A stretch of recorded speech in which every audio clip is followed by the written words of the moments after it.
Voilà, mesdames, messieurs, chers amis, bonsoir. Je suis heureux que vous soyez une assemblée copieuse déjà pour écouter notre ami Jean-Baptiste Barognan. Et je dois dire que pendant quelques jours, sinon quelques semaines, je me suis posé la question de savoir comment j'allais introduire mon entretien avec Jean-Baptiste et comment nous allions poser les questions, le type de questions qui lui conviennent bien entendu, mais également qui me conviennent à moi. Tout ça, ça mérite une gestation, et cette gestation, je l'ai faite. Alors, tu m'as mis sur la voie, Jean-Baptiste, en publiant deux livres qui sont absolument extraordinaires. Il y a ce livre que vous connaissez tous, bien entendu, qui s'appelle « Le dictionnaire amoureux de la Belgique », un livre fabuleux. Et le petit Arménien qui m'a donné l'idée, Jean-Baptiste, de parler de toi autrement que ce que l'on peut faire d'habitude, c'est-à-dire parler de l'enfance. Et bien sûr, mercredi prochain, on reparlera des petits Arméniens, c'est prévu. Mais en attendant, je crois que l'enfance m'a donné, si tu veux, non seulement l'idée, mais le terreau nécessaire pour entrer dans ton œuvre. Et alors, je venais de lire une phrase de Solers que tu vas peut-être apprécier, Philippe Solers qui disait « Ce sont les adultes qui confisquent la mémoire et la transforment scolairement en devoir. » Je trouve ça très juste. Qu'est-ce que tu en penses? Non, c'est très juste, même si, en ce qui me concerne, j'ai mis de nombreuses années avant de faire ce devoir. J'ai longtemps considéré que la littérature n'était pas, pour employer un terme, le terreau de sa propre personne. Donc je me suis toujours gardé de parler de moi, de ce qui m'arrivait, de ce que je pensais, de ce que j'étais dans mes livres. J'ai toujours transfiguré ça à travers des personnages de fiction. Alors il est vrai que les fictions que j'ai écrites, j'en ai quand même écrit une bonne trentaine toujours. Donc ça fait, sans compter des livres que j'ai publiés sous pseudonyme, mais tous ces romans sont des fictions à part entière, même si je prête à certains des personnages que j'ai mis en scène, des situations que j'ai connues, même si les protagonistes sont parfois liés à des personnes que j'ai rencontrées dans ma vie, mais d'une manière générale, je n'ai jamais parlé de moi. J'ai seulement, dans certains romans, attribué à divers personnages des caractéristiques qui me sont personnelles. Par exemple, dans un roman policier, ou en tout cas un roman criminel qui s'appelle L'Apocalypse blanche, j'ai mis en scène un policier, un flic, un détective. Bon, j'ai jamais été flic, j'ai jamais été détective, et il arrive des choses qui sont purement inventées, mais il est mélomane. Et son côté mélomane, ça c'est moi. Donc je lui ai attribué toute une série il y a toute une série de situations qui correspondent à des choses que je connais, que j'ai vécues. Ses goûts, ce sont les miens, les disques qu'il écoute, ce sont les miens, etc. Donc c'est toujours par transposition, par transfiguration que j'ai conçu mes romans. Et ici, pour la toute première fois, et il a fallu que j'aie un âge déjà relativement avancé, pour la toute première fois, je parlais de moi, même si il y a le mot fiction, j'ai parlé de moi, de mon enfance, de mes années de collège, et 90% de ce qui est raconté dans ce livre est vrai. Enfin, vrai c'est quelque chose que j'ai vu, que j'ai vécu. Mais en même temps, c'est pas exactement non plus ma famille. nous sommes toujours, heureusement, nous sommes 5 frères et sœurs. Dans le livre, ma famille est réduite à 3 enfants. Pourquoi? Parce que à l'époque de cet ouvrage, donc ça se passe en 1954, mes 2 petits frères, enfin, 2 jumeaux qui étaient les derniers, étaient tout petits. Et au fond, on n'avait pas véritablement de place dans mon récit. Donc j'ai fait une famille différente. Mais en revanche, la mère, le père et même la sœur sont les miens. C'est ma sœur, c'est mon père, c'est ma mère. Ça, c'est vrai. Et les situations que je raconte, c'est-à-dire le point de départ de ce roman, c'est le fait que j'ai été congédié, j'ai été mis à la porte du collège Saint-Michel. On a convoqué ma mère pour dire que Jean-Baptiste était à Cancre, qu'il n'avait strictement aucun avenir, que ses études étaient... Enfin bon, j'avais aucun avenir. Et effectivement, moi, je ne foutais rien, enfin, pour dire les choses comme elles sont. Je ne foutais rien, je ne pensais qu'à des copains, je faisais du sport. Voyez-vous, ça m'a mené, mais... Je faisais du basket, du volley. On va reparler du petit Arménien. Mais voilà. je te dirais avec quelle surprise et quel délice j'ai trouvé cette phrase de Valérie Larbaud, ce dilettante finalement qui est bien oublié aujourd'hui. Ah, c'est un écrivain exceptionnel. Mais je ne résiste pas au plaisir de lire ce passage. Je me suis assis à mon ancienne place en études. Quelle chose fantastique que le temps. Rien n'a changé. Il y a un peu plus de poussière sur les pupitres, c'est tout. Et me voici devenu homme, si à force de prêter l'oreille à ce silence, j'allais soudain distinguer au-delà des années écoulées un brouhaha lointain, et des voix, et des pas. Et si tous les élèves de mon temps allaient soudain rentrer dans cette étude, et si, me réveillant au bruit, j'allais me retrouver en face de mes livres et de mes cahiers d'écolier. Alors là, on est dans le grand monde, là. C'est tiré de Fermina Marquez. Fermina Marquez, qui est un des plus beaux livres de la littérature française. Effectivement, il est un peu, je ne vais pas oublier, mais c'est un écrivain pour apifion.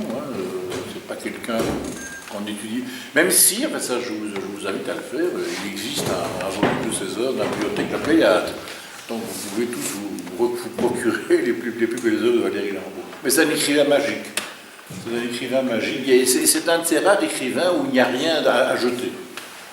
Alors, c'est effectivement, et il n'a jamais eu la carrière qu'il aurait peut-être mérité à certains égards, et pas à d'autres égards. Mais enfin, c'était quand même le contemporain de Proust, de Gilles. Il les a fréquentés, et il n'a jamais eu, finalement, de Morand. Il n'a jamais eu le succès de ses confrères. Alors, j'ai parlé de ton enfant, Jean-Baptiste, et on en reparlera bientôt encore. Mais ce qui m'impressionne, moi, au-delà de tout ça, c'est que d'entrée de jeu, lorsque tu parles de l'enfance comme elle est pied dans ta prime jeunesse, Bruxelles occupe une place essentielle. Oui, c'est vrai. Bruxelles est très, très importante. Tu es plus bruxellois que les plus vieux promeneurs de Bruxelles. Oui. Mais comment est-ce arrivé? Mais c'est arrivé, je dirais, naturellement. Je ne me suis jamais forcé. Dans mes romans, j'ai toujours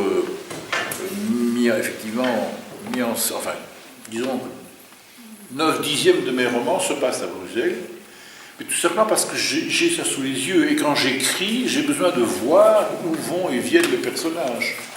Et dans quelle atmosphère, le mot est important pour moi, en fait, dans quelle atmosphère il baigne. Donc c'est forcément ce que j'ai sous la main, je dirais, ce que j'ai sous les yeux. Il faut s'imprégner, je crois, d'une cité, d'une ville pour y faire incarner des protagonistes, des gens qui vont, qui viennent. Donc je n'ai pas décidé c'est Bruxelles, au fond, qui est venu à moi. Voilà. Tout simplement parce que c'est la ville dans laquelle je suis immergé depuis l'âge de 2 ans. Bien que donc je suis natif d'Anvers, mais mes parents sont arrivés à Bruxelles pendant les bombardements de la guerre, donc on s'est installé à Bruxelles. Et j'ai toujours été fasciné par cette ville qui est une ville totalement composite, bizarre et mystérieuse, avec des quartiers très, très différents les uns des autres. Il n'y a pas une physiologie propre à Bruxelles. Lorsqu'on va à Paris, lorsqu'on va à Prague, à Venise, à Amsterdam, ce sont des villes qui ont une sorte de cohérence. Je trouve qu'il n'y en a absolument aucune à Bruxelles, et c'est ce qui rend cette ville si attirante pour moi. On marche dans une rue, et puis on prend une rue diagonale, et on est dans une autre ville. Enfin, je sais pas, prenez la rue Neuve, où il y a un monde fou, et puis vous bifurquez 20 mètres à droite de la place des Martyrs, il n'y a plus un Chartres, et il n'y a plus une seule boutique. Enfin, et on change d'époque, on tombe en plein dans le 19e. C'est une ville de contraste. Et par exemple, c'est dû aussi au fait qu'il y a ces 19 communes, et que chacune de ces communes, au fond, même si tout le monde est bruxellois, chacune de ces communes a sa spécificité. Et même au sein de ces communes, par exemple, une commune comme Uccle, ça m'a fait penser une petite anecdote que j'ai vécue il y a un an ou deux. J'ai un ami qui habite à Uccle, et on se retrouve sur un restaurant au coin de la place Saint-Job. Alors, il y a des quartiers, comme vous le savez, on habite à Saint-Job, on habite à l'Observatoire, on habite à Callevoûte. Et alors, il y avait à table à côté, quelqu'un, donc on était à Saint-Job, là, et quelqu'un dit à Monseigneur, il dit, bon, maintenant il faut que j'aille à Uccle. Et c'est ça c'est Bruxelles. Et à Uccle, il y a 20 quartiers différents. On les appelle... à Etterbeek où j'habite, c'est pareil, quoi. À la Chasse, c'est pas le quartier de Montgomery. Enfin, c'est pas du tout la même chose. Alors qu'en France, enfin Paris en tout cas, et dans d'autres villes françaises, il y a une vraie cohérence interne. Et je trouve que pour un romancier, c'est formidable. Oui, ça. C'est formidable. D'ailleurs, d'une manière générale, je pense qu'on pourrait regrouper tous les communes. Non, tous mes romans, je dis ça avec beaucoup de vanité évidemment, on pourrait regrouper tous mes romans sous un intitulé général qui serait Les mystères de Bruxelles. Oui, mais chez toi, il n'y a pas que les romans, il y a tant d'autres choses. Et ça, c'est le côté paradoxal. Parce que j'aurais pu effectivement, et je l'ai déjà fait en son temps, t'interroger au départ sur Simenon, t'interroger sur Marabout, sur l'âge d'or, etc. T'interroger aussi sur Baudelaire, Rimbaud, Verlaine, bien entendu. Mais non, je préfère te parler d'autre chose. Et alors, voilà. Et donc, nous sommes dans ton enfance, tu en parles bien, cette enfance qui est ancrée dans les Bruxelles dont tu parles. Et alors surtout, je trouve dans ce livre, le dictionnaire amoureux, je trouve quelque chose de merveilleux, une découverte fondamentale, c'est quand tu parles, presque comme enfant si tu veux, de la mer du Nord. Ah oui. Et alors là, tu retrouves une magie peu commune, et je trouve que ce texte, c'est peut-être le plus beau de tout le volume. Et je voudrais que tu nous fasses l'amitié de lire un passage de cette mer du Nord qui m'a tellement impressionné. Ma mer du Nord à moi, si tu veux bien. La mer du Nord à moi, elle a mon âge. Mais c'est comme si elle avait traversé le temps sans l'avoir vu passer. Mes souvenirs sont si nombreux qu'ils se bousculent et se confondent. Je suis un gamin espiègle, et je suis un papa gâteau. Je croise Maurice Chevalier devant le casino de Knock et je salue Paul Delvaux à Saint-Titosbald. Je visite la maison de James Ensor à Ostende et je m'enfonce dans le sable d'Unberg avec mon cuistax.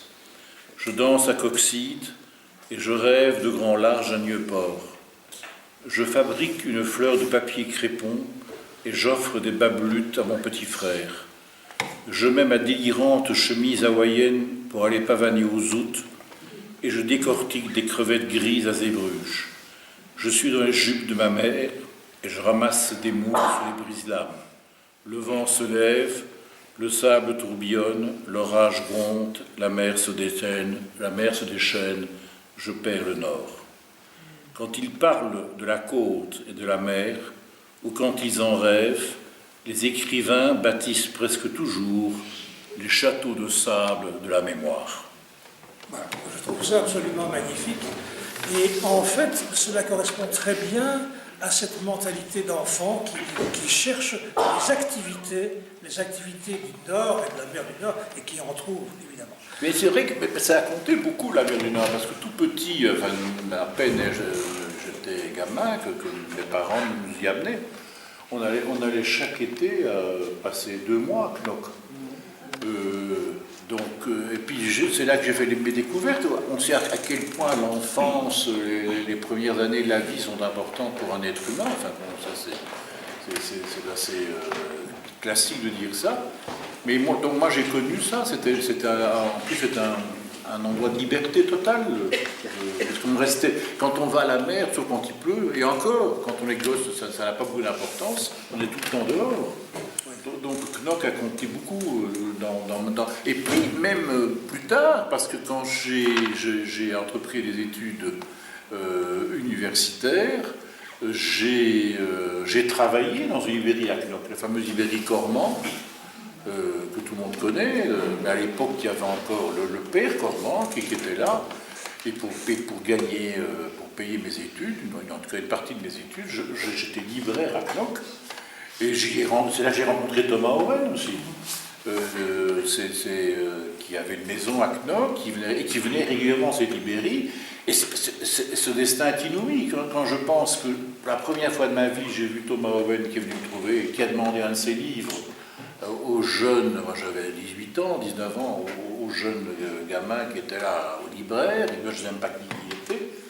Et puis, quand je pense qu'il y a un livre de Marabout, et quand je pense que quelques années après, je suis chez Marabout, et quelques années après, je lui succède à l'Académie royale de langue et de littérature, c'est extraordinaire, comme quoi Knock a joué un rôle extrêmement important, en tout cas dans ma vie intellectuelle. Oui. Oui. Il est clair aussi, tu parles de Knock. Bruxelles, Knock, c'est évidemment le trajet magique d'autrefois, oui. Pour la mer. Mais je voudrais que tu parles un peu de... J'ai relevé quelques promeneurs de Bruxelles qui sont tout de même assez considérables. Odilon Jean Perrier. Oh, magnifique. Un immense poète, je ne sais pas si vous le connaissez, mais c'est... Il est sur la cité 5 h du matin, etc. Bon, il y a une fontaine, et je vous signale, si vous voulez vous... Je t'offre un verre d'eau glacée. Donc vous connaissez la fontaine d'Odilon Jean Perrier. Je citerai William Cliff dans cette aventure. Moi, je ne suis pas tellement William Cliff, moi. Non, mais lui, bien. Oui. Je ne suis pas un fan de son œuvre. Et alors, un clin d'œil ici pour l'association des écrivains, c'est notre ami Casteman, tout de même, que l'on retrouvait régulièrement au Sablon, au cœur même de Bruxelles. Mais il y en a d'autres, il y a Gelderode. Gelderode, oui, bien entendu. Qui était un grand promeneur dans Bruxelles aussi. Et puis cette énigme de Tintin, le vieux marché et Tintin, c'est tout de même dans le monde entier, c'est l'écusson de Bruxelles, ça, le vieux marché. Oui. Et on peut ajouter Kik et Flupke aussi, qui sont très ancrés dans Bruxelles, même si, puisque je suis à la petite parenthèse, j'en parle d'ailleurs dans mon dictionnaire amoureux, j'ai toujours été frappé par le fait que Kik et Flupke ne parlent pas bruxellois. Ils ont un langage très châtié, ça m'a frappé, ça. J'ai relu ça il n'y a pas longtemps, je les ai tous relus, et ils parlent proprement, avec des magnifiques phrases, et même des choses totalement incompréhensibles des gamins. À un moment donné, par exemple, il y a une case qui est assez inouïe, je ne sais plus, il y en a un des deux qui porte une écharpe, je ne sais pas si c'est qui ou Flupke. Alors c'est en plein été, comme ça, et alors il est là, et on le voit, il sue des grosses gouttes, et à la toute dernière case, il y a un type qui s'adresse à Flupke ou l'inverse, et il dit, mais enfin, c'est quand même incroyable, pourquoi est-ce que Hergé me met une écharpe en plein été? Non mais c'est pas pour les gosses, c'est vraiment du 2e, du 5e degré, hein, donc ça c'est très important aussi, la lecture de Bruxelles à travers Kik et Flupke. Tout à fait. Il y a aussi, et ça c'est peut-être un peu plus performant, je crois, ce sont des promenades que je dirais presque initiatiques, hyperesthésiques, pour ainsi dire, où les sens se répondent. Car enfin, aller au vieux marché, c'est respirer, c'est écouter, c'est tout ça. C'est ça. C'est-à-dire que j'ai beaucoup aussi, effectivement, déambulé dans Bruxelles.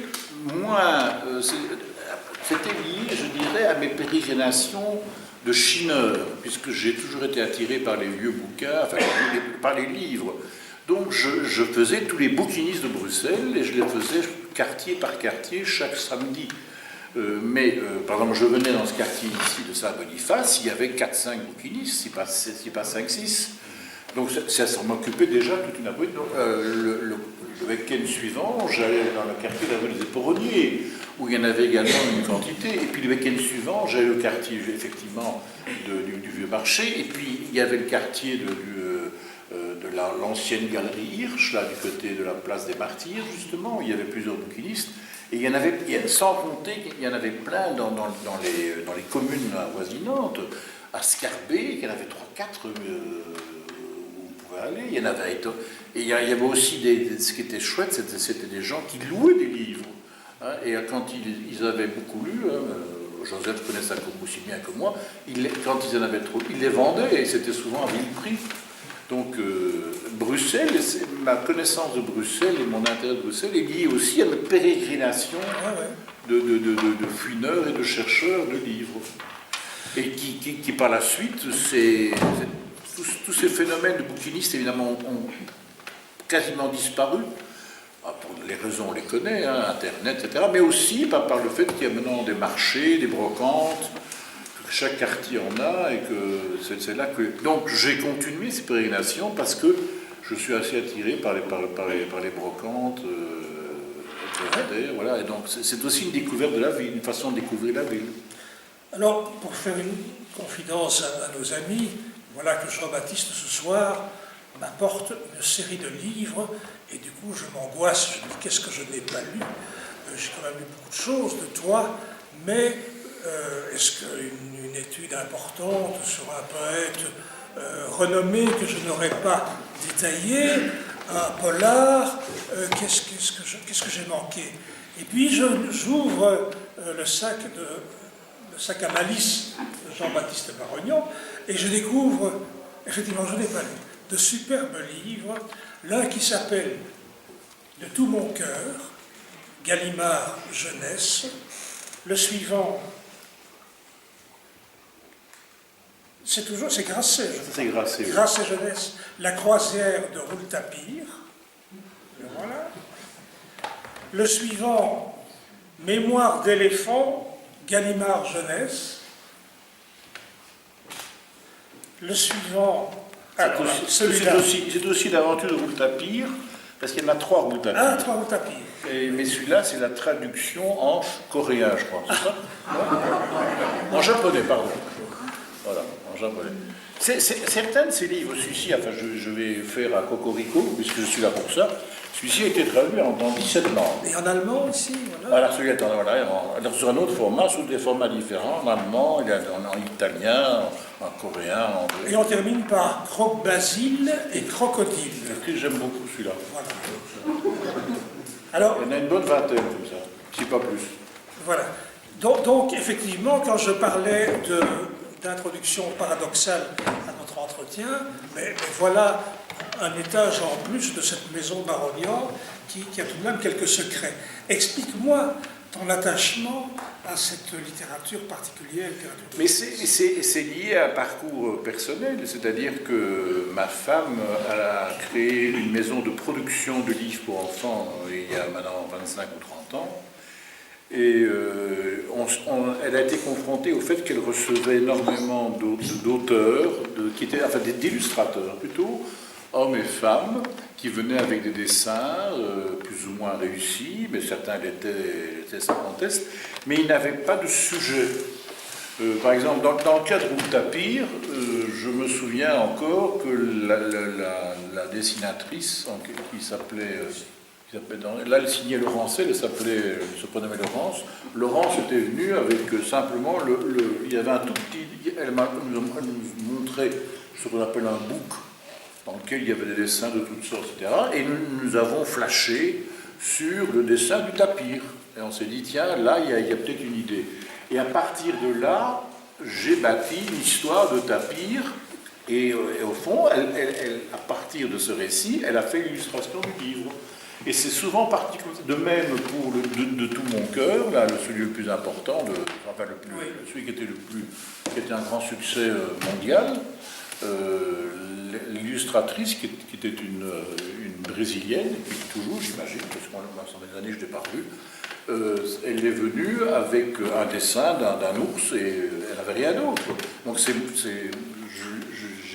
fait le récit de cet ours et après ça, ma femme a commencé à finaliser tout ça. Et ces gens d'ailleurs, quand ils venaient, ces illustrateurs et illustratrices, n'avaient aucun métier.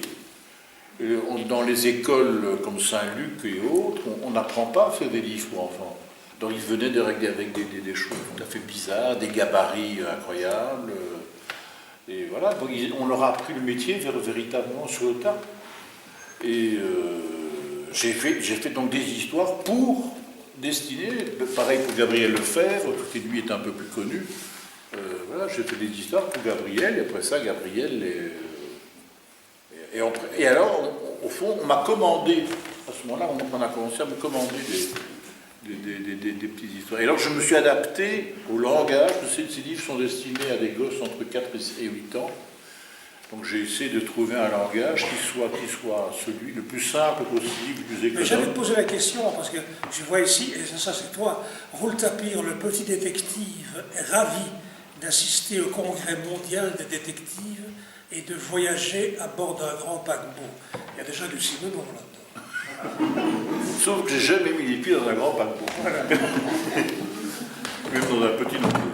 Si tu permets cette confidence également, nous avions rendez-vous à midi au centre de Bruxelles et je vois Jean-Baptiste très agité et il me dit, figure-toi que mon carnet est plein. Où vend-on des carnets de notes? J'ai besoin tout de suite d'un nouveau carnet. Alors ça, je crois que tu vas en parler parce que le carnet est très important pour toi. Tu fais des notations, qu'est-ce que tu écris dans ces carnets? Il y a des choses qui sont très peu littéraires. C'est souvent des futilités, des jeux de mots, ou bien des termes inventés comme ça. Mais contrairement à d'autres écrivains, enfin je ne sais pas d'autres, contrairement à beaucoup d'écrivains, moi je ne prends pas de notes véritablement. Ces notes sont plutôt dans ma tête. C'est la seule chose que je fais, puisque maintenant, depuis 20 ans, je travaille sur un ordinateur. Et moi, un ordinateur, au fond, c'est une super machine à écrire. C'est jamais que ça. On peut le bouger, changer.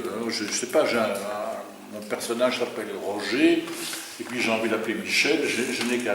Tout se fait d'un coup. Je n'ai que à faire ça. Mais j'accompagne l'écriture de tous les livres que j'ai faits d'un petit carnet. D'un cahier, soit d'un petit carnet ou d'un cahier d'écolier, dans lequel je note des éléments purement matériels, objectifs. Par exemple, je note que tel personnage a une Opel Kadett bleu clair. Pour que lorsque j'arrive à la page 50, je ne dis pas tiens, il roule en Renault ou en Fiat. Donc je note l'âge des choses, des éléments purement matériels. Ça se passe dans telle rue, parce que un livre, ça se fait quand même sur un temps relativement long, donc il peut m'arriver d'oublier des choses de ce type. Donc ce carnet m'aide, mais c'est pas du tout un plan, ce ne sont que des concrétisations, des observations de ce type purement matériel. Et là, effectivement, je tiens ça un peu de Sinon, qui, comme vous le savez, tous utilisaient une enveloppe jaune sur laquelle ils mettaient le nom, le prénom de ces protagonistes, le métier qu'ils exerçaient, l'âge qu'ils avaient, etc. Mais ça, c'est plus pour des moyens mnémotechniques. C'est plus à ça. Mais sinon, je ne prends pas de notes littéraires véritablement. Et quel est le destin de ces carnets? Est-ce que tu les conserves? Oui, je les Tu les conserve. préserves? Et tu Oui. vas les récupérer à un certain moment? Tu en as besoin pour Non, l'écriture? une fois que c'est fini, c'est fini. Hein. Oui. Non, mais ça dépend. Par exemple, il est certain que le carnet pour dictionnaire amoureux était très épais. Oui. Hein, c'était très épais, puisque quand j'ai fait ce dictionnaire amoureux, j'ai d'abord pris un carnet de téléphone pour avoir de A à Z. Donc je notais à la lettre A ce que j'avais envie, je notais Anvers, Agathopède, Académie, etc. Puis à la lettre B, donc je notais toute une série d'idées qui me venaient et je les mettais dans les pages correspondantes aux lettres. Donc ça a pris une grosse proportion. Mais généralement, il n'y a pas d'annotation, il n'y a pas de phrase littéraire, ou très rarement, dans ces petits carnets. Donc ça s'articule après, ce sont des notations qui s'articulent après dans ta tête pour un chapitre ultérieur. Non, c'est le temps du livre. Le temps du Je ne pourrais pas savoir exactement où à la maison se trouvent tous ces carnets, ils sont dans tous les coins. Ils ne sont pas vraiment réunis. Quand tu parles de collectionneur, c'est Oui. intéressant parce que justement je reviens un peu au mélange des sens. Est-ce que la musique est associée à un livre? Par exemple, est-ce que le livre émet un bruit, un son? Est-ce que ça te rappelle quelque chose? Il y a un passage Oui. dans la petite arménienne sur la musique de la machine à Voilà, coudre de ma mère. justement. Oui, c'est ça. Oui, mais là, c'est une musique très particulière. C'est une musique très, très, très particulière. Non, la musique joue un rôle important dans ma vie, puisque je répète, mélomane, donc j'écoute énormément de musique dite classique, même si cette notion va du Moyen-Âge à nos jours, hein, donc j'écoute la musique dite contemporaine aussi, forcément. Mais ce que la musique m'a appris pour le romancier que je suis aussi, c'est de construire mes livres. Mes livres sont construits comme sont construites les œuvres classiques symphoniques, les concertos, les quatuors, etc. C'est-à-dire qu'il y a chaque fois un ton, une modalité donnée. Lorsque je démarre un récit, un roman, il y a un type de ton que j'essaie de préserver d'un bout à l'autre du livre. Et même, ça va très loin, ça va jusqu'à la composition matérielle. Par exemple, si mon premier chapitre a 10 pages, je veille à ce que le deuxième ait 10 pages, le troisième ait 10 pages, etc., ou en 9 ou 11. Enfin, que je reste pour qu'il y ait une véritable... Ce sont des gammes que tu inventes, ainsi? Non, c'est plus des leitmotifs que... Par exemple, oui, la musique m'a aussi appris ça, c'est-à-dire que si je mets, à un moment donné, il y a une annotation sur un détail, il faut que ce détail ait une résonance dans le reste du livre. Si quelqu'un rentre dans un ascenseur, il n'y a aucune raison de décrire les autres personnes qui se trouvent dans la cabine si ces autres personnes n'ont pas un rôle dans le récit. Donc je veille à ce que chaque chose en place trouve des échos Donc en cet égard, mes livres sont extrêmement construits. Mais sont construits dans ma tête. C'est-à-dire que je ne fais pas, encore une fois, je ne fais pas de plan, mais une fois que l'amorce est donnée, cette amorce impose le reste. Et si Beethoven fait une symphonie en Ré majeur, c'est en Ré majeur jusqu'au bout. Voilà, donc il y a une musique, et cette musique, je cherche à en garder la résonance tout à l'autre d'un livre. À cet égard, donc je m'accompagne aussi beaucoup, je peux écrire en écoutant de la musique. Voilà. C'est pas... Et d'ailleurs, ça me stimule beaucoup. Oui. Il y a aussi une chose là que le livre numérique ne nous donnera jamais, c'est l'odeur du papier. Ah oui. Très important. Oui, oui. Très important. Oui, oui. Je suppose qu'en fréquentant les bouquinistes à Bruxelles, tu as trouvé des odeurs très, très singulières tout de même. Il y a beaucoup de... Oui, il y a même souvent des odeurs nauséeuses, hein, parce que les livres s'abîment très vite. Rien qu'ici d'ailleurs, hein, je m'occupe, comme vous le savez, du musée Le Monnier, là. Et alors, ce musée est très mal entretenu, il y a eu des dégradations, et dans une armoire qui figure, enfin non pas une armoire, un placard, que j'ai un jour ouvert. Il y avait des bouquins qui étaient totalement abîmés, il y avait une odeur nauséeuse, il y a eu des inondations, mais elles n'avaient pas apparu en dehors de ce placard. Alors j'en ai gardé quelques-uns pour les montrer aux visiteurs, pour montrer dans quel état ils sont. Alors ça, c'est un livre qui a souffert, qui a trempé dans l'humidité ou dans l'eau, dégage des odeurs terribles et écœurantes. Ça vous dégoûte de lire. Hein. Est-ce que c'est aussi une découverte sensuelle? Franchement, quand on prend ce livre aussi...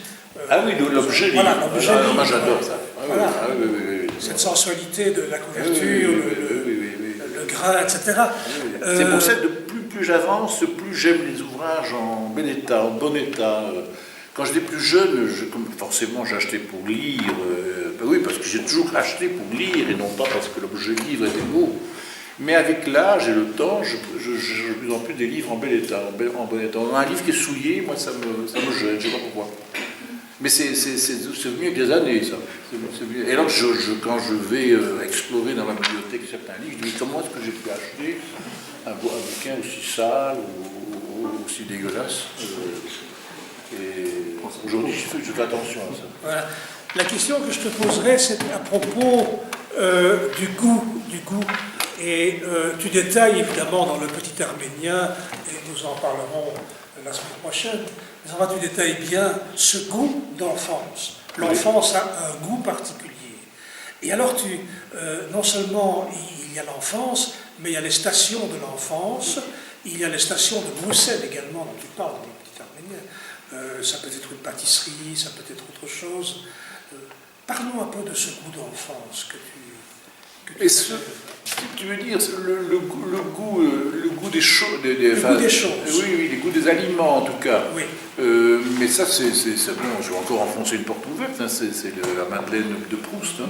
C'est-à-dire que beaucoup de nos goûts sont forgés à partir de ce qu'on a connu, de ce qu'on a aimé, de ce qu'on n'a pas aimé quand on est enfant.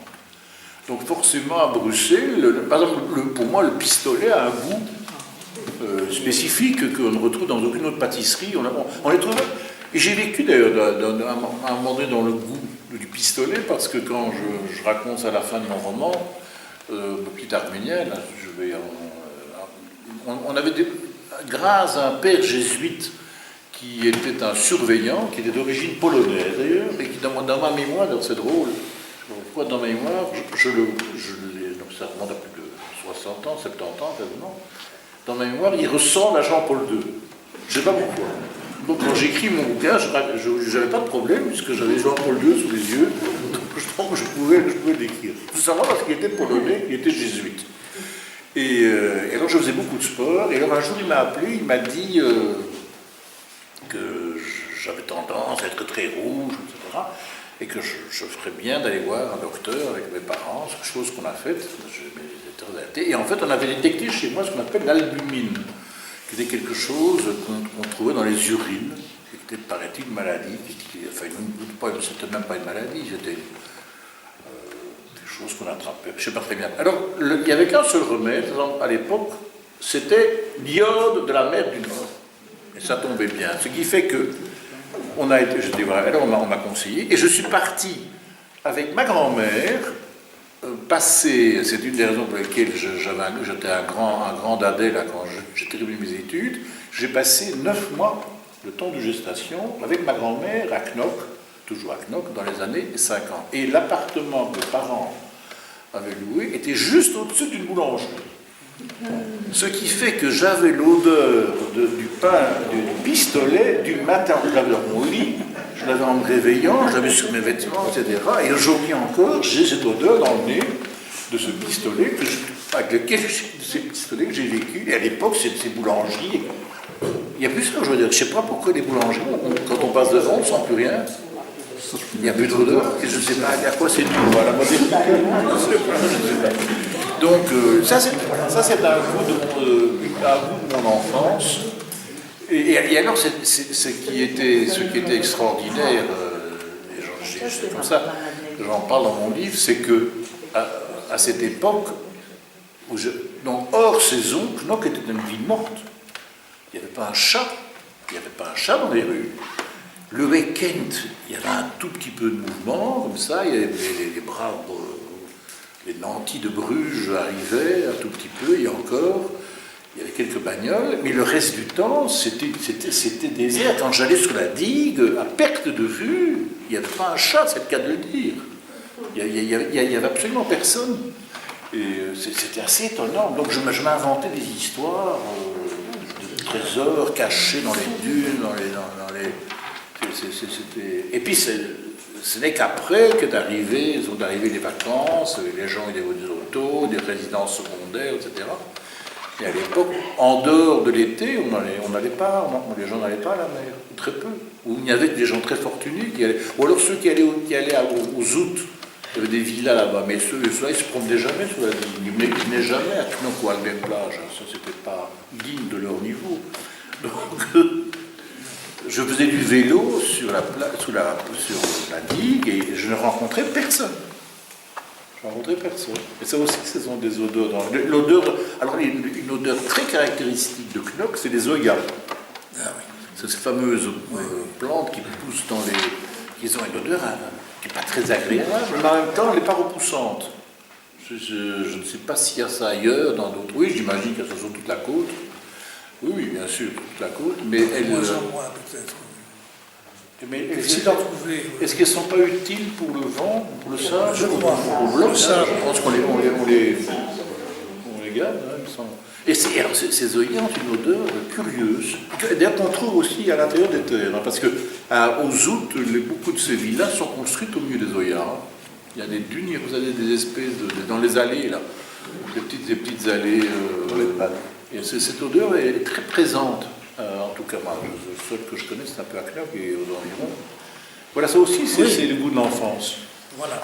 Je voudrais bien qu'on parle un peu, si tu veux, de ta manière de concevoir tout à la fois l'écriture et l'existence, mais je savais bien, en lisant le dictionnaire amoureux de la Belgique, que je te retrouverais. C'est peut-être le dictionnaire amoureux de Barognan quelque part aussi. Ah, forcément. Non, c'est amoureux, c'est ça. Rien que par tes choix, rien que par tes choix, tu parles effectivement de toi. Et attends, maintenant, oui, c'est le principe même de la collection. Voilà. C'est pas Wikipédia. Non, ça n'a aucun intérêt. Non. C'est sûr. Mais tu dis des choses extrêmement intéressantes. Par exemple, ceci. Avec le temps, avec l'âge, je me rends compte que j'ai toujours été l'architecte de mes désirs. Ça, c'est important. Et c'est finalement un orgueil réel. Sans doute, mais c'est parce que... Tu commandes à tes désirs. Oui, parce que j'ai veillé à faire, en tout cas dans ma vie professionnelle, des choses qui me tenaient à cœur. Voilà, pour prolonger ce que je disais tout à l'heure sur l'écriture, l'écriture, pour moi, c'est un bonheur, c'est un plaisir. Et je ne comprends pas des gens qui font un premier jet, un deuxième jet, un troisième jet, un quatrième jet, comment. Si c'était si pénible, je ne ferais pas ça. Non, je ne vais pas écrire, excusez-moi, pour me faire chier, c'est pas ça, ça ne m'intéresse pas. Je l'écris parce que c'est agréable. Si c'était dur, je n'écrirais pas. Il y a autre chose à faire. Alors je ne comprends pas ces écrivains que nous voyons ici, qui se présentent, qui nous disent voilà, j'ai travaillé. Nous en avons connu. J'ai travaillé, j'ai commencé, etc. Il y a du travail. On avait 50 ans. C'est une épreuve. Quand Anne, ma femme, recevait des illustratrices ou des illustrateurs, et qui vous disaient mais j'ai travaillé pendant 6 mois sur ce dessin. Qu'est-ce que ça vient faire? C'est parce qu'on a travaillé pendant 6 mois que c'est meilleur que si on travaille pendant 6 heures. Donc, il faut bien savoir que dans l'art, la notion de temps n'a aucune importance. N'a aucune importance. C'est pas parce qu'on travaille beaucoup, c'est pas donné à tout le monde. Camus disait, je crois qu'il faut une rare vocation pour être un jouisseur, et que tous les écrivains ne sont pas des jouisseurs. Mais chacun fait ce qu'il veut, hein. Mais moi, en ce qui me concerne, si ça devait être laborieux, je n'écrirais pas. Voilà, c'est tout. Si c'était une peine, je le fais pas, c'est un plaisir. En même temps, je le dis souvent, j'ai pas beaucoup de mérite, je sais rien faire d'autre. Donc, moi, je ne vais pas ouvrir un garage demain. Toujours à propos de la Belgique, tu dis, alors aussi, la Belgique, et ça c'est très clair, je l'ai bâtie à ma mesure, à ma taille, au fil des années et des décennies, au rythme de mes impatiences. Oui. J'aime bien au rythme de mes impatiences. Oui. Parce que j'ai toujours, bien, donc moi, le petit Arménien, donc je suis très belge. Je suis pas l'engrand et forcément je supporte l'équipe nationale de football, voilà, j'ai vénéré et je vénère toujours Eddy Merckx, voilà, donc quand j'ai oublié mes impatiences, c'est que j'ai toujours voulu que la Belgique, ou ce qui était propre à la Belgique, triomphe, et soit, que ce pays soit davantage, enfin il l'est, hein, davantage reconnu. Je crois que c'est les Belges qui ont tendance à se moquer d'eux, enfin à ne pas être. Ils sont pusillanimés, les Belges. Ils ne croient pas en eux. Ils réalisent pas qu'ils ont. Ce tout petit pays a quand même donné à la culture mondiale Sinon, Magritte, Hergé, le marsupilami, enfin bon, des trucs qui sont devenus des mythes mondiaux. C'est pas les Hollandais qui ont fait ça. C'est pas les Hollandais. C'est vrai. Les Hollandais, mais ils ont donné Philips, voilà, et Unilever, des choses très commerciales. Ils sont au BP, des choses comme ça. Mais la Belgique, c'est quand même un ensemble de livres pour toi. Un ensemble de livres. La Belgique, je l'ai bâtie avec tout ce que j'aime depuis que j'ai conscience d'être immergé dans les livres, oui. Les milliers que j'ai lus, les dizaines que j'ai écrits. Oui. Donc c'est une construction, pas intellectuelle. Oui, parce que je suis chez la Belgique d'un écrivain, je suis écrivain, donc je le disais à l'instant. Donc c'est forcément à travers le prisme de l'écriture et de celle des autres essentiellement, et un peu de la mienne que je me suis forgé moi-même. C'est la seule chose qui m'intéresse véritablement en tant qu'artisan de quelque chose. Je ne peux pas faire... Intéressant, c'est de savoir que voilà, la nostalgie se retrouve également dans ce livre, mais également le jouisseur. Et il y a des moments où les deux se rejoignent. Lorsque tu dis avoir le goût des bonnes choses et celui des choses qui passent et ne repasseront plus jamais. Oui, mais en même temps, ma nostalgie n'est pas teintée de regrets, c'est une nostalgie positive chez moi. Je ne suis pas de ceux qui disent « Ah, c'était mieux avant, c'était... » Même si tout à l'heure je déplore le fait qu'il n'y a plus d'odeur de boulangerie, je ne dis pas que c'était forcément mieux. Je constate simplement qu'à l'époque, c'était quelque chose qui me plaisait. Mais je ne suis pas quelqu'un qui râle parce que c'est plus comme avant, parce qu'on ne trouve plus ceci, on ne trouve pas cela. J'ai toujours regardé devant moi. Et c'est une des raisons pour lesquelles ce petit Arménien dont nous parlons sans cesse, je crois, est un livre positif. C'est un livre positif. C'est-à-dire que souvent, lorsqu'un écrivain, ou un auteur en tout cas, écrit sur son enfance, sur son collège, sur ses études, et qui plus est, lorsqu'il a une éducation catholique, comme la mienne, on a tendance à régler des comptes quand on est adulte. Eh bien, ce n'est pas mon cas. Je n'ai aucun compte à régler, et au contraire, je considère même que ces années de collège ont été parmi les plus belles que j'ai vécues dans ma vie. Elles ont été formidables, elles ont été agréables. C'est moi qui étais effectivement le petit cancre au milieu d'un monde qui n'était pas tout à fait celui que j'aurais espéré, mais je n'ai pas à démolir ces braves jésuites. Ils m'ont rien fait de mal, et pour eux, ce qui comptait, c'est l'excellence.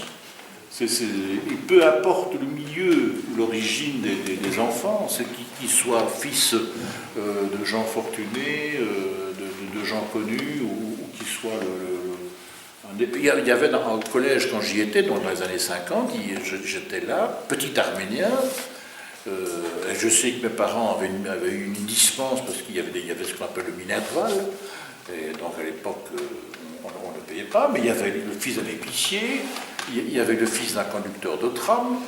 Donc les jésuites, ce qui les intéressait, c'était essentiellement d'avoir des éléments brillants et pas des. C'était pas l'aristocratie était liée à l'intelligence. Et donc moi j'ai passé au fond des années insouciantes et agréables. Voilà.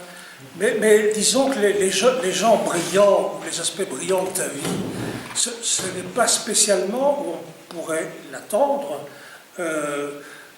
En fait, tu parles, et je suis content que tu évoques par exemple, à un moment où tu évoques le roi Baudouin et Hergé.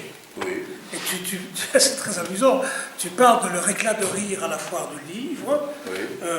parce que, effectivement, Baudouin était fasciné par les personnages. C'était une des premières fois du livre auquel j'ai assisté. Donc, comme tu sais, j'ai commencé chez Marabout, aux éditions Marabout en 70. Et à l'époque, les foires de livres se tenaient au Martigny Centre, place Rogier, donc c'était assez petit. Et une année, je crois que c'était une première ou deuxième année, je ne sais pas en quelle année c'était, en 70, 71, Hergé était l'invité d'honneur et c'était le roi qui avait inauguré, le roi Baudouin qui avait inauguré. Et alors, ils étaient sur le stand, je crois, de Casterman, si j'ai bonne mémoire. Mais c'est là que ça se passait. Et ils sont partis d'un éclat de rire incroyable. Mais vraiment, ils rigolaient comme des gamins. Ils pissaient de rire, tous les deux. Et voir le roi Hergé, ça on peut qu'on imaginer. En plus, il avait des dents chevalines qu'on voyait à 10 mètres. Mais voir le roi Baudouin pleurer, alors il riait tellement, je ne sais pas ce qu'ils se sont racontés. Mais c'est quelque chose qui m'est resté. Donc j'en ai parlé forcément dans mon dictionnaire à mon côté. Et alors cet humour dont tu parles très souvent dans le dictionnaire amoureux. Mais enfin, à propos de Tintin, il y en a quelques expressions qui sont tout de même extrêmement belles. Je ne sais pas si les Français peuvent rire avec ça, mais Tintin au pays de l'or noir, Youssef Ben Boulfrit, le puits Bir el Lambic et le cheikh Babelaire. C'est tout de même. Oui, mais moi, je t'avoue que tout ça, je l'ai repris chez d'autres. Je ne suis pas un grand connaisseur de Hergé et de la bande dessinée en général. Même si je parle, par exemple, je parle d'une autre BD qui m'a beaucoup marqué quand j'étais jeune, c'est la marque jaune. Oui. Donc je dis marque jaune, c'est volontaire. Ça m'a énormément marqué, ça. Mais je n'ai jamais, aujourd'hui, on me traite de ziveraire. Je n'ai jamais été attiré par la BD. Et je me suis longtemps demandé pourquoi. Et en fait, il y a simplement, c'est dans ma tête, il y a quelque chose qui ne se passe pas de lire un texte dans des images. Je n'arrive pas à lire des phylactères. J'ai un blocage que j'ai connu quand j'étais déjà jeune, tout jeune. Donc je suis un lecteur très superficiel des BD.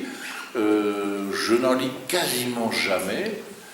Et même intellectuellement, j'ai du mal à comprendre pourquoi un dessin, même Hergé, pourquoi c'est beau.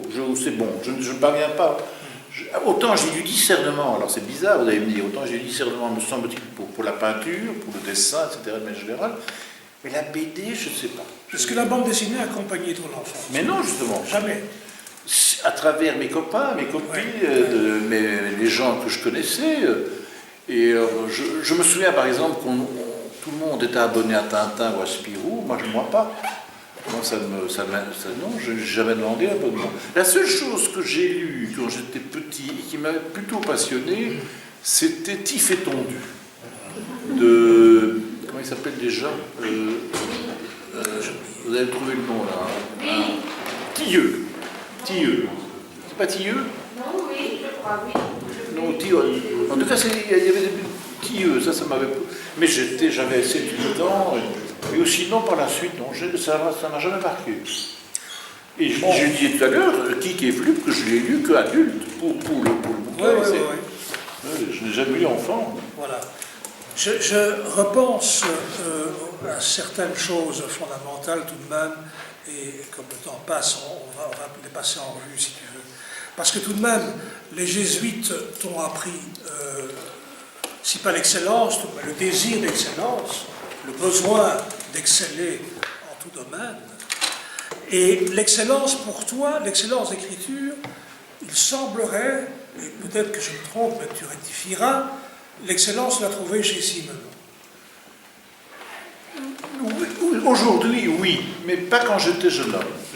D'abord parce que, d'une manière générale, j'ai fait donc mes études, j'ai terminé mes études à Saint-Louis, et puis j'ai fait l'étude de droit à Louvain, donc Louvain-Leu, etc.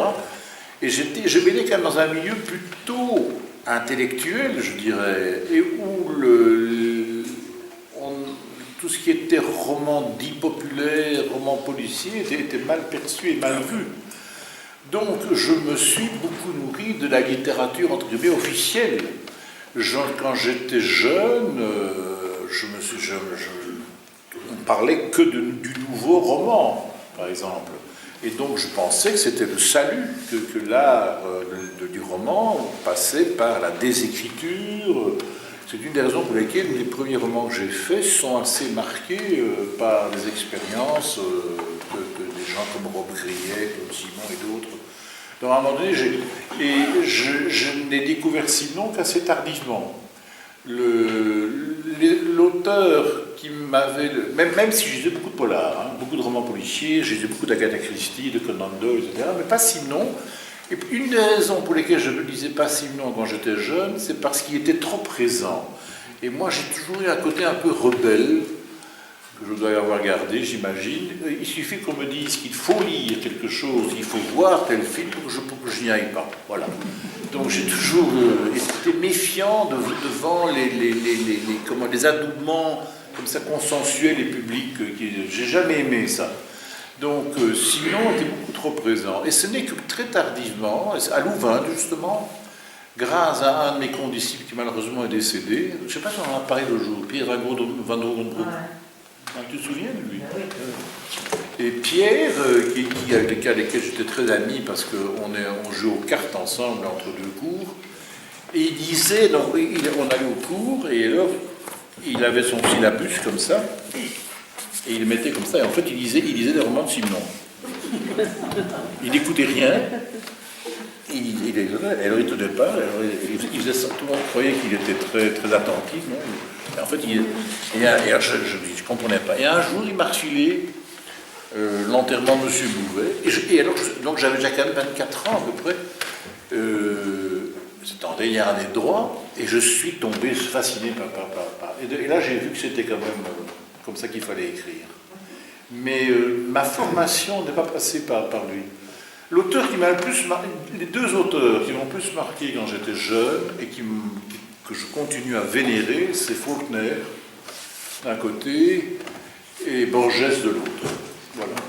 Et puis,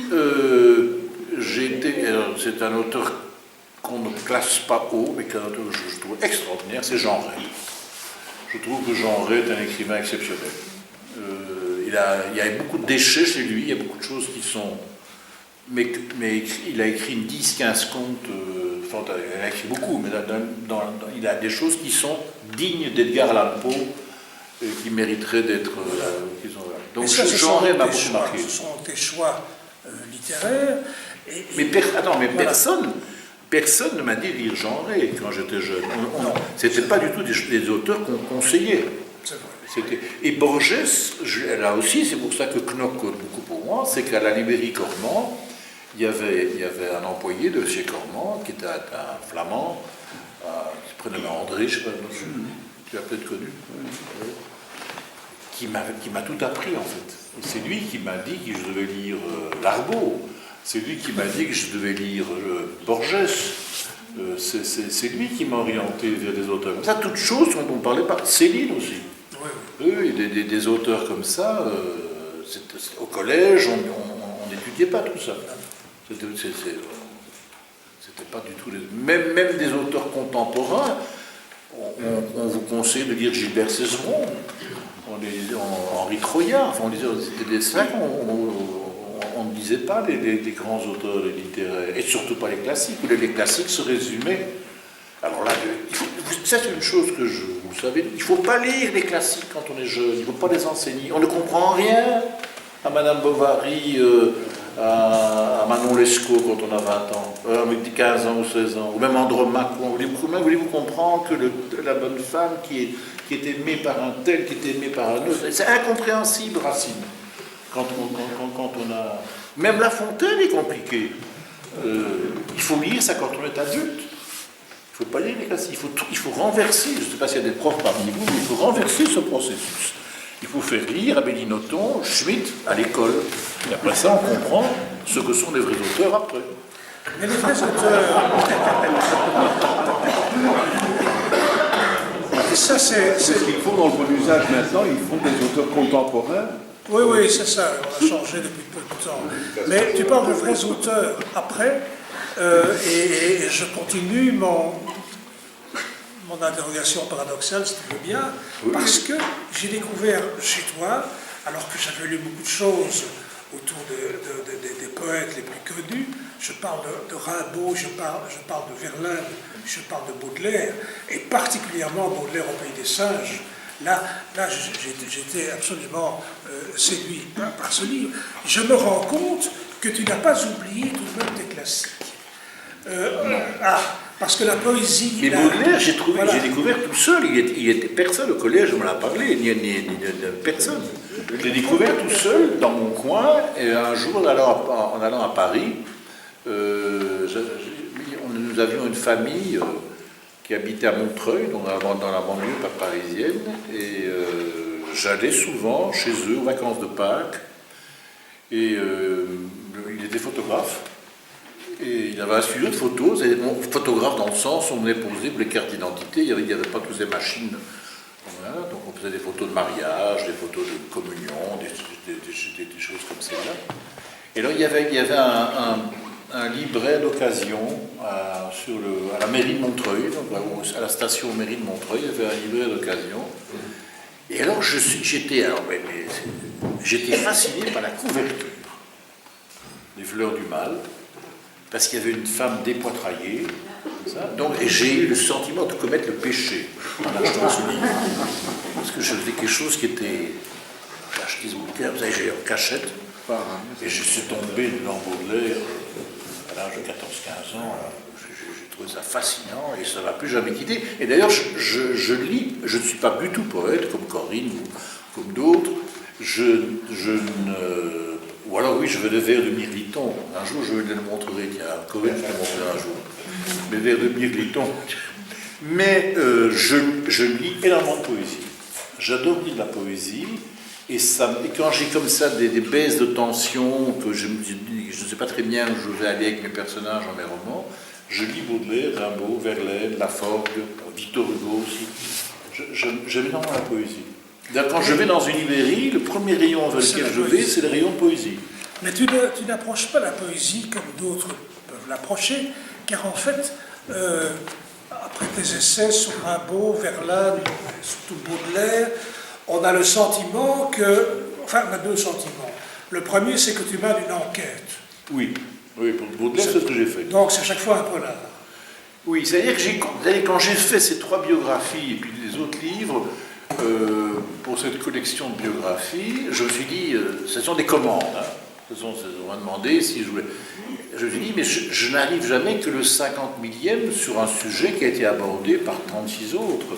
36 000 autres, mais pas de la même manière. Alors je me dis justement, comment je vais le faire? Et alors j'ai pris le parti de prendre ces 3 poètes comme des personnages de romans, mais sans les romancer. En d'autres termes, quand je parle d'eux, je parle de le moment chronologique où ils sont.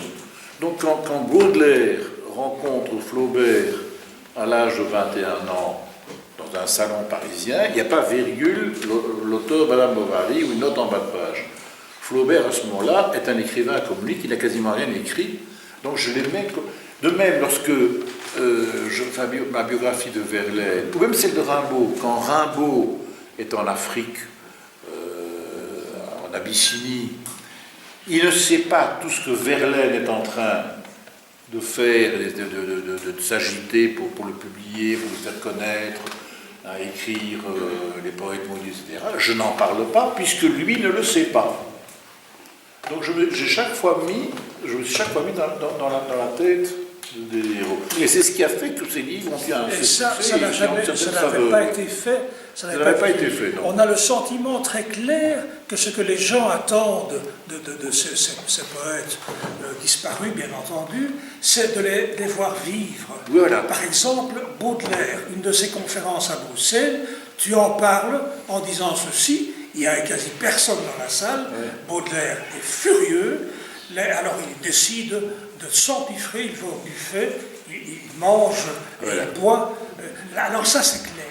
Là, Et c'est là ce qui s'est passé lorsqu'il est arrivé ici, ne serait-ce que l'échec de ces conférences qui a fait qu'il y avait la première conférence, il y avait 30 personnes, la deuxième il y en avait 20, et la troisième il y en avait 4 ou 5 à peine. Donc lui, il se dit, mais les Belges, c'est des imbéciles, c'est des crétins, ils ne comprennent rien à moi. Donc ces vitupérations ont des bases réelles, objectives. Il n'y a pas que ça d'ailleurs. Hein. Il veut publier ses livres, il va trouver Lacroix et Verboeckhoven, qui sont les deux éditeurs de Victor Hugo, et plus particulièrement des Misérables, qui est un succès planétaire. Et il n'est même pas reçu. Il n'est même pas reçu par les deux éditeurs. Ah, donc il se dit, mais comment... Parce que lui, il ne comprend pas, il est persuadé qu'il est génial. Et il a raison d'ailleurs. De même, on lui promet, lorsqu'il est à Paris, s'il est à Bruxelles, qu'il peut travailler comme journaliste à l'Indépendance belge, qui à l'époque était le plus grand journal du pays, et personne ne veut de lui non plus. Donc, les Belges, ils ne comprennent pas. Donc, ces vitupérations sont nées, sans compter quelque chose qu'on ne dit jamais, et que j'ai mis en avant dans ce livre, c'est qu'il tombe dans un pays terriblement laïque et laïcisé. C'est un pays, quand il arrive ici, c'est le gouvernement de Frère Orban.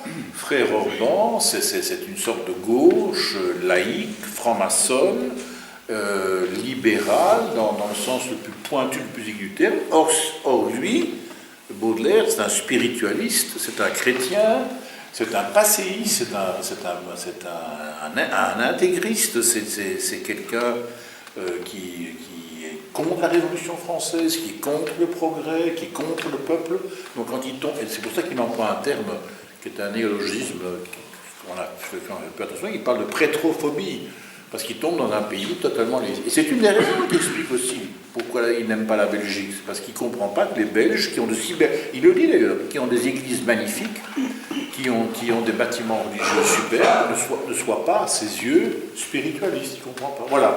Toutes ces choses-là, je les ai mis en avant, et on n'avait quasiment pas parlé de ça dans les autres livres. On pensait qu'il vitupérait contre les Belges comme ça par caprice. Ce qui en partie était vrai, hein. C'était quelqu'un qui était contre le genre humain en général.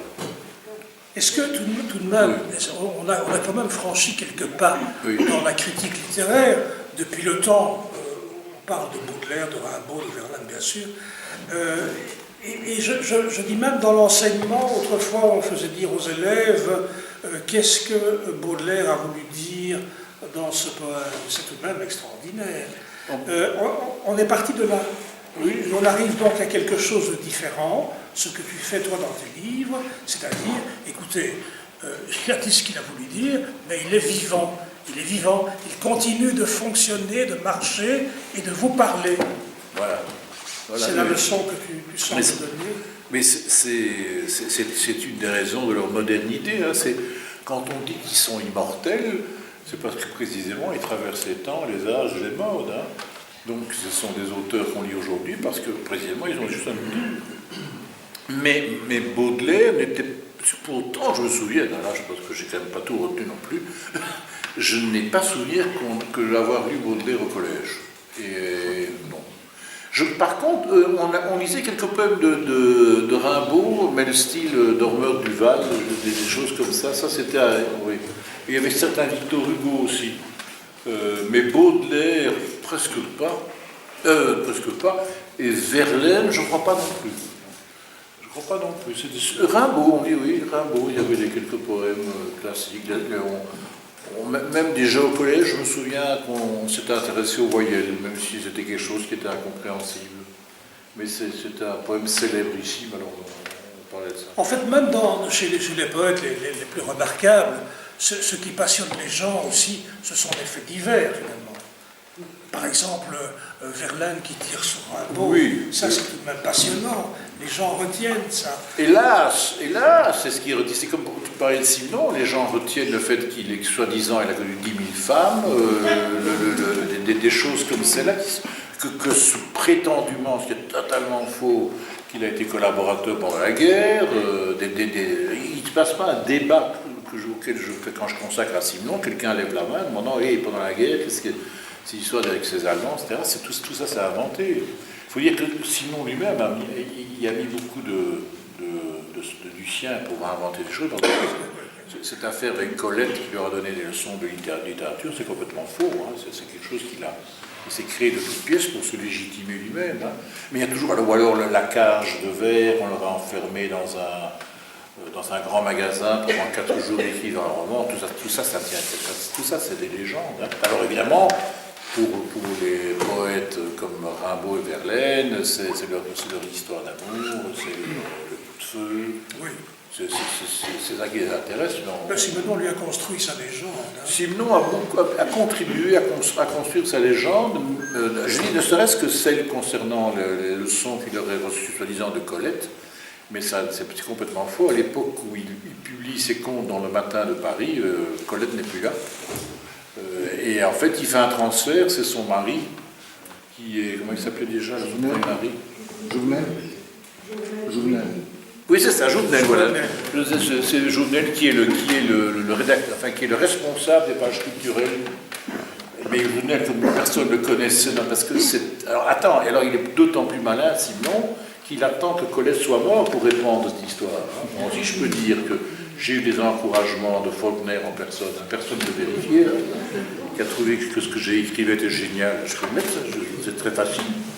Je fais une petite parenthèse, il y avait un type en Belgique qui s'appelait, il n'avait rien à voir avec le libraire, il s'appelait Canon. Il avait une revue, tu as peut-être connu ça toi, il avait une revue à la MBLE, qui était la grande entreprise d'électricité, qui avait le bâtiment tout près de la gare du Midi. Voilà.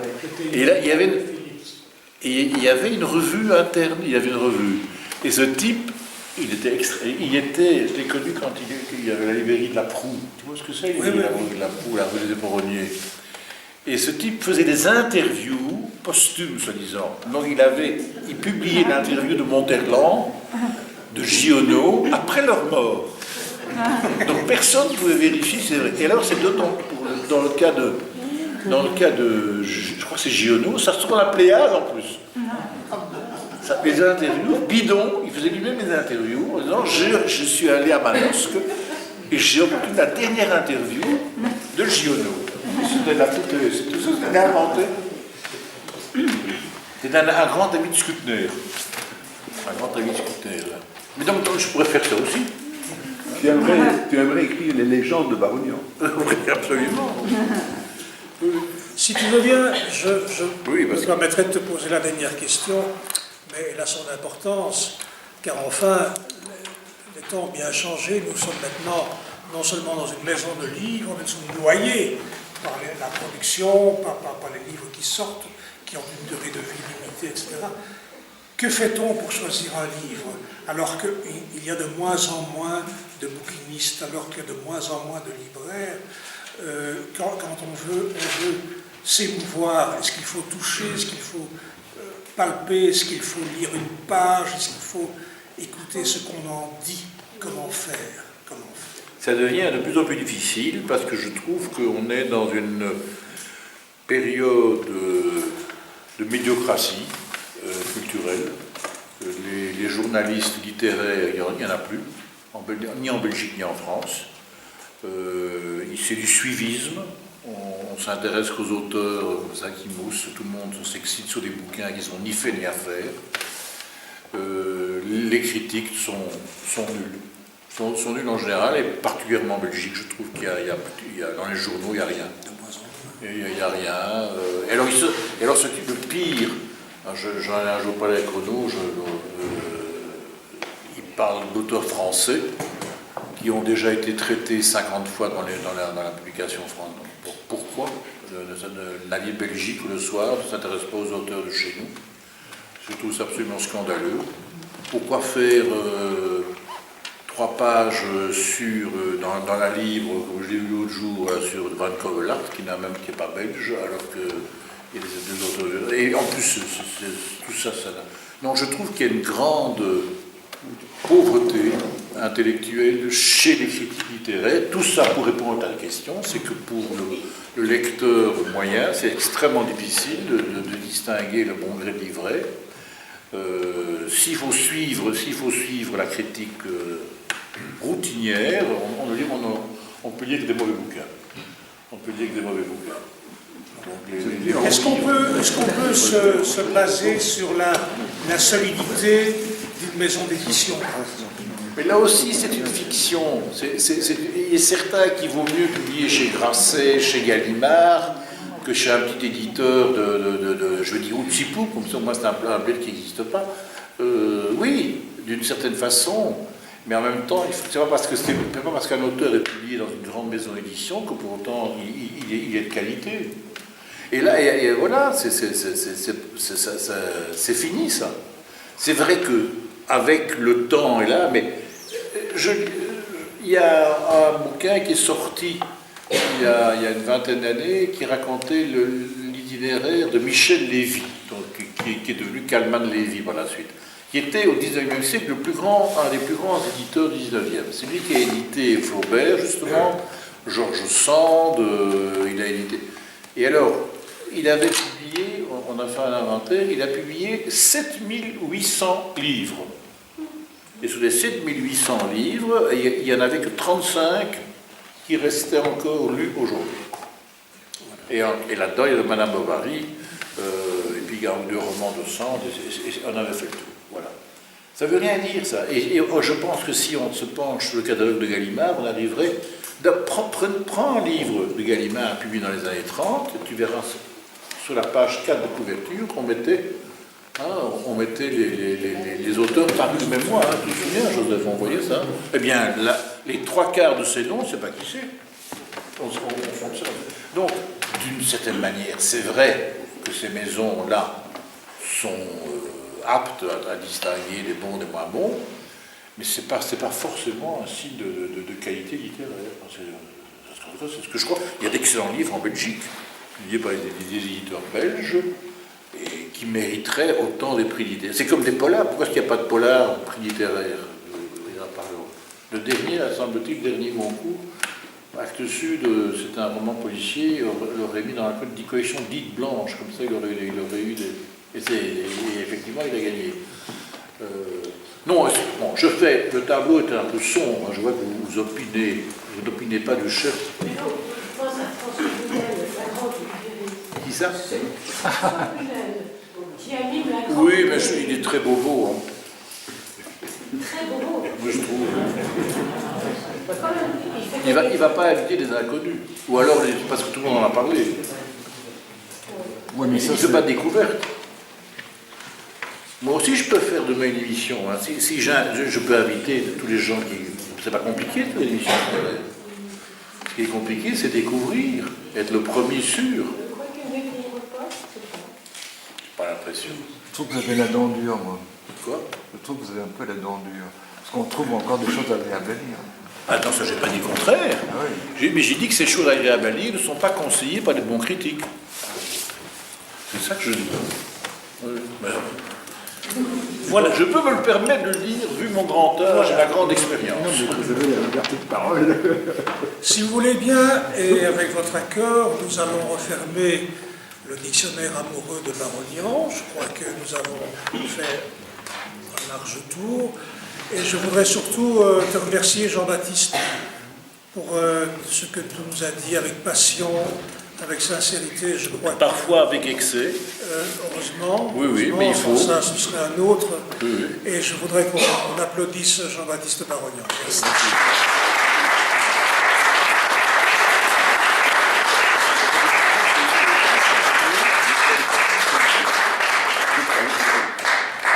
Et moi, je voudrais qu'on applaudisse Michel qui fait ça admirablement bien.